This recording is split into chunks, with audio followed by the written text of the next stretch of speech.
ব্যাগপত্র গুছিয়ে চললাম বাপের বাড়ি। আর এই ঈদের ছুটিতে কে কে বাপের বাড়ি যাচ্ছেন বলেন তো? আমি কিন্তু বাপের বাড়িতে আগে যাব, তারপর হচ্ছে শ্বশুর বাড়িতে যাব। আর এই তো যেতে যেতে আপনাদের সাথে রাস্তায় একটু ভিডিও করলাম। এই জায়গাটা কে কে চিনতে পেরেছেন? আপনাদের সাথে কথা বলতে বলতে আমি কিন্তু চলে এসেছি আমাদের বাড়ির অনেক কাছাকাছি। আর আজকের ব্লগটা শুরু করব আপনাদেরকে পুরোটাই আমার ছেলের জন্মদিনের কিছু কিছু অংশ দেখাবো। আপনারা কে কেমন আছেন? আমি কিন্তু ভালো আছি। আর যেহেতু বাপের বাড়িতে বেড়াতে এসেছি, অবশ্যই ভালো থাকবো। বাপের বাড়ি মানেই তো সুখ আর শান্তি। আপনারা যে যেখান থেকে বসে আজকে আমার এই ব্লগটা দেখছেন, সবাইকে অসংখ্য ধন্যবাদ। আর আমার এই ব্লগটা যদি কোথাও কোনো অংশ ভালো লেগে যায়, একটা লাইক দিয়ে যাবেন আর একটা ফলো দিয়ে রাখবেন।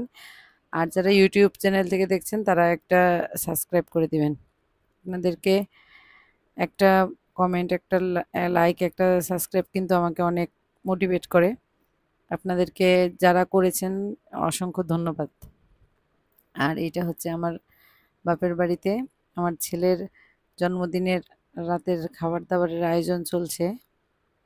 এই তো এটা আমার বোন চিকেন ফ্রাইয়ের জন্য পিস করছে। আর মা এগুলো ডিম করছে, ডিম রান্না হবে।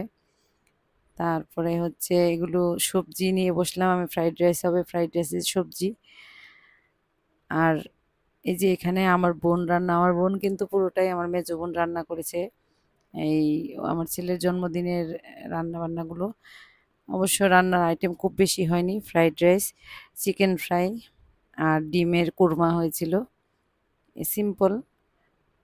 তো আমরা যেহেতু জন্মদিনের দিনই গিয়েছি, আয়োজন করার তেমন কেউ নেই, আমার মা বাবা দুজন একা, আমার বোনেরাও সবাই আমরা শুক্রবারেই বাড়িতে এসেছি, আমার ছেলের জন্মদিনের দিনই এসেছি, এই জন্য বেশি কিছু করতে পারিনি। আমার তো ভাই নেই, যারা ব্লগ দেখেন তারা জানেন বা আমার কাছের মানুষ সবাই জানেন।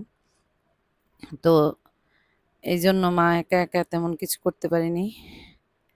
আর আমার ৩ নাম্বার বোনও এসেছে, অনেক রাত হয়ে গিয়েছিল আসতে আসতে, কারণ রাস্তায় অনেক জ্যাম ছিল, আমরাও আসতে আসতে অনেক লেট হয়ে গিয়েছিল, রাস্তায় জ্যামে পড়েছিলাম। আর আপনাদেরকে কিন্তু আমি কথা বলতে বলতে আমার মায়ের ঘরটা পুরোটাই দেখিয়ে দিলাম।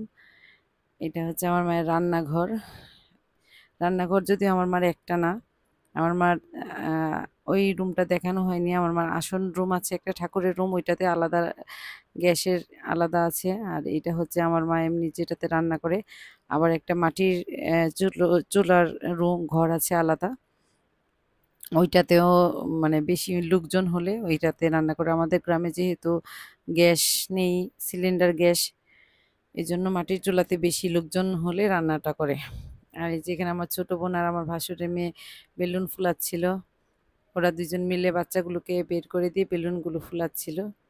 আর এখানে আমার বোনের দেবর, ছোট ভাই আমার, ও আমার ছেলের জন্মদিনের জন্য এগুলো সাজাচ্ছিল। আর আমরা তো কাজে রান্না বান্নায় ব্যস্ত ছিলাম। এই যে এটা আমার বোনের দেবর। আর জামাইরা তো ওরা এসে যে যে যার যার মতন বাজারে গিয়েছিল ঘুরতে, সবাই মিলে, চার জামাই মিলে।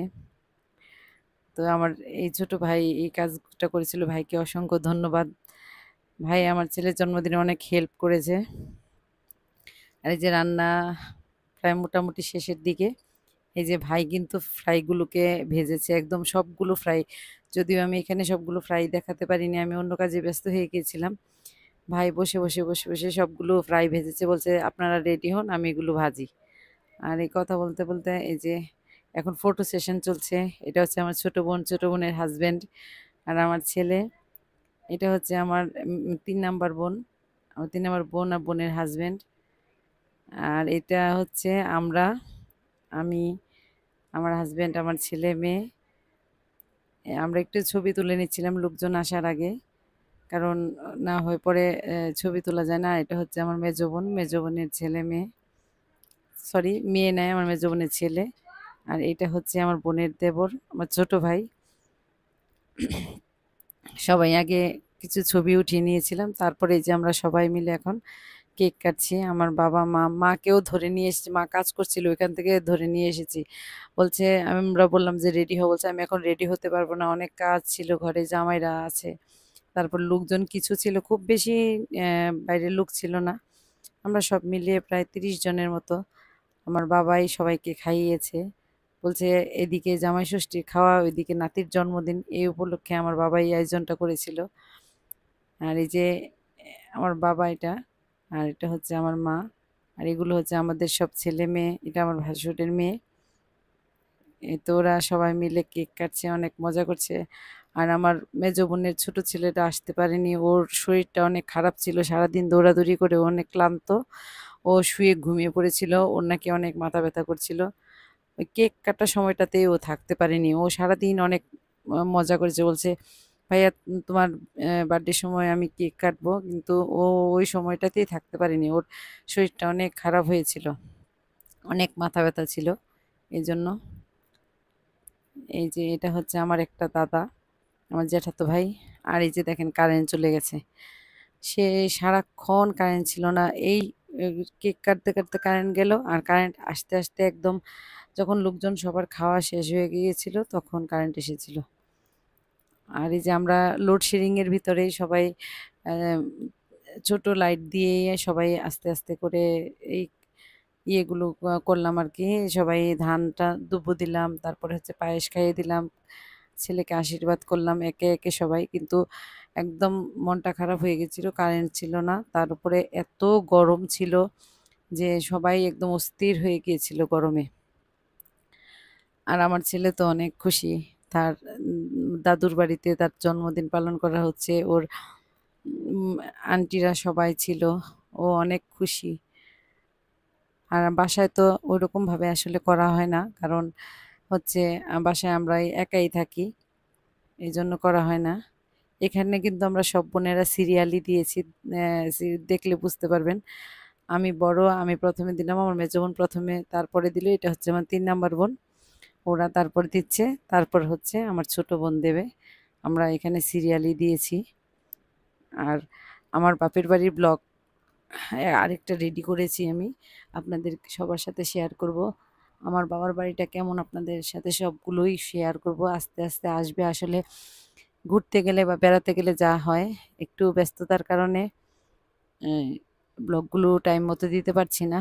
আর এই যে আমার মা এখানে দাঁড়িয়ে দাঁড়িয়ে হাত পাখা দিয়ে বাতাস দিচ্ছে, কারণ চার্জ ফ্যান তো আর এখানে চলছে না, সবার সামনে, এত লোকের সামনে সবাইকে দাঁড়িয়ে দাঁড়িয়ে বাতাস দিচ্ছিল। এটা আমার ছোট বোন আর বোনের হাজবেন্ড, ওদের জন্য সবাই আশীর্বাদ করবেন। ওদের নতুন বিয়ে হয়েছে, বেশি দিন হয়নি, ফেব্রুয়ারিতে বিয়ে হলো। সবাই ওদের জন্য আশীর্বাদ করবেন। আমার বোন কিন্তু অনেক দিন আমার কাছেই ছিল, এখন বিয়ে হয়েছে, ও এখন শ্বশুর বাড়িতে আর কি। ওদের জন্য সবাই আশীর্বাদ করবেন, আমার ছেলের জন্য সবাই অনেক অনেক আশীর্বাদ করবেন। আর আপনাদেরকে আবারও একটু প্লিজ মনে করিয়ে দিচ্ছি, যারা ভিডিওটা এতক্ষণ ধরে দেখেছেন তাদেরকে অসংখ্য ধন্যবাদ। আর যারা একটা লাইক, একটা কমেন্ট, একটা ফলো দিয়েছেন, আপনাদেরকে আরও অনেক অনেক অনেক অনেক ধন্যবাদ। আর যারা এখনও দেননি তাদেরকে বলবো, যদি ভিডিওর কোথাও কোনো অংশ ভালো লেগে যায় তাহলে প্লিজ একটা কমেন্ট করে যাবেন আর ফলো দিয়ে রাখবেন, তাহলে আমার নতুন ভিডিওগুলো সবসময় দেখতে পারবেন। আর যারা ইউটিউব থেকে দেখছেন তারা প্লিজ আমার চ্যানেলটা সাবস্ক্রাইব করে দিবেন। আর আমার ছেলে তো গিফট পেয়ে মহা খুশি, ও নতুন নতুন গিফট পাচ্ছে, মামাকে প্রণাম করছিল। আর এটা আমার কাকাতো ভাই, ওর দুই মামা দুই পাশে, ওদের কাছ থেকে মিষ্টি খাচ্ছে, পরে বলছে আমি আর কেক খাবো না, ও কেক খেতে খেতে আর খেতে পারছিল না, বলছে আমি আর খাবো না। এটা হচ্ছে ওর বড়দি, আমার ভাসুরের মেয়ে, ওদের ঘরের সবার বড়। আর আমরা এই ফাঁকে কারেন্ট ছিল না, ওর মধ্যে লোডশেডিং এর মধ্যে আমরা চার বোনের হাজবেন্ড আর বাবা মা মিলে একটু ছবি তুলে নিচ্ছিলাম, ছবি তুলে অন্ধকারের মধ্যেই ইয়ে করেছি। আর এই যে এখানে খাওয়া দাওয়া চলছিল, কিন্তু কি করব, কারেন্ট নেই, ভালো করে ভিডিও করতে পারিনি। এক একজন বারবার এসে আহ, আমরা 4 বোন মিলে খাবার দিচ্ছি, আমার মা দাঁড়িয়ে বাতাস করছে, একবার আমার হাজবেন্ড বাতাস করছে। কি করবে, কারেন্ট নাই, শুধু লাইটগুলো জ্বলছিল। আমাদের সৌর বিদ্যুৎটাও হঠাৎ করে নষ্ট হয়ে গিয়েছে, এই জন্য ফ্যানও চলছে না। আর আমাদের সৌর বিদ্যুৎটা যেহেতু অনেক আগের, সেই জন্য বড় ফ্যান চলে না, তো লাইটগুলো শুধু জ্বলে এখন। আর এই তো ওদের খাওয়া দাওয়া শেষ হলে আমরা কিন্তু তারপরে ষষ্ঠীর বানাটাও নিয়ে নিব, কারণ আমরা সবাই কিন্তু একসাথে এসেছি ষষ্ঠী খেতেও। আমরা সবাই শুনলে অবাক হয়ে যাবেন, আমরা ষষ্ঠীর বানা নিতে নিতে রাত 1টা 1:30টা বেজে গিয়েছিল। কি করব, কিছু করার ছিল না। আসলে অনুষ্ঠান শেষ হতে হতে অনেক দেরি হয়ে গিয়েছিল। এই যে আমরা সব বোনেরা খেতে বসেছিলাম, একসাথে খাচ্ছিলাম আর হাসাহাসি করছিলাম, অনেক গল্প করছিলাম। আর আমার বোনের দেবর পাশ থেকে ভিডিও করছিল যে আমরা খেয়ে তারপর সব ঘর ক্লিন করে সব পরিষ্কার করে তারপরে হচ্ছে গিয়ে আমরা ষষ্ঠীর বানানিতে বসবো। এই জন্য আমি আবার তাড়া দিচ্ছিলাম যে সবাই তাড়াতাড়ি খেয়ে নাও। এই যে এখন খাওয়া দাওয়া শেষ, যে আমার মা একে একে জামাইদেরকে আশীর্বাদ করছিল। ওরা সিরিয়ালি বসেছে আর আমার মেজো বোনের হাজবেন্ড অনেক গরমে ও একদম প্যান্ট ট্যান্ট চেঞ্জ করে বসেছে। ওর অনেক গরম লাগছিল। পরে আমি বললাম ঠিক আছে, অসুবিধা নেই। আর এই যে আমাদের জামাই, ছোট জামাই, আর এটা হচ্ছে আমার বোনের দেবর। আমাদের গিফটগুলো দেখাতে ভুলে গেছি, আমাদের গিফটগুলো ওইরকম ভাবে তোলা হয়নি। আসলে অনেক ব্যস্ততার জন্য আমাদের গিফটগুলো তোলা হয়নি, সবার গিফটগুলো দেখানোও হয়নি। জামাইদেরকে দিয়েছে, আমাদেরকেও দিয়েছে। এই তো শেষ, টাটা বাই।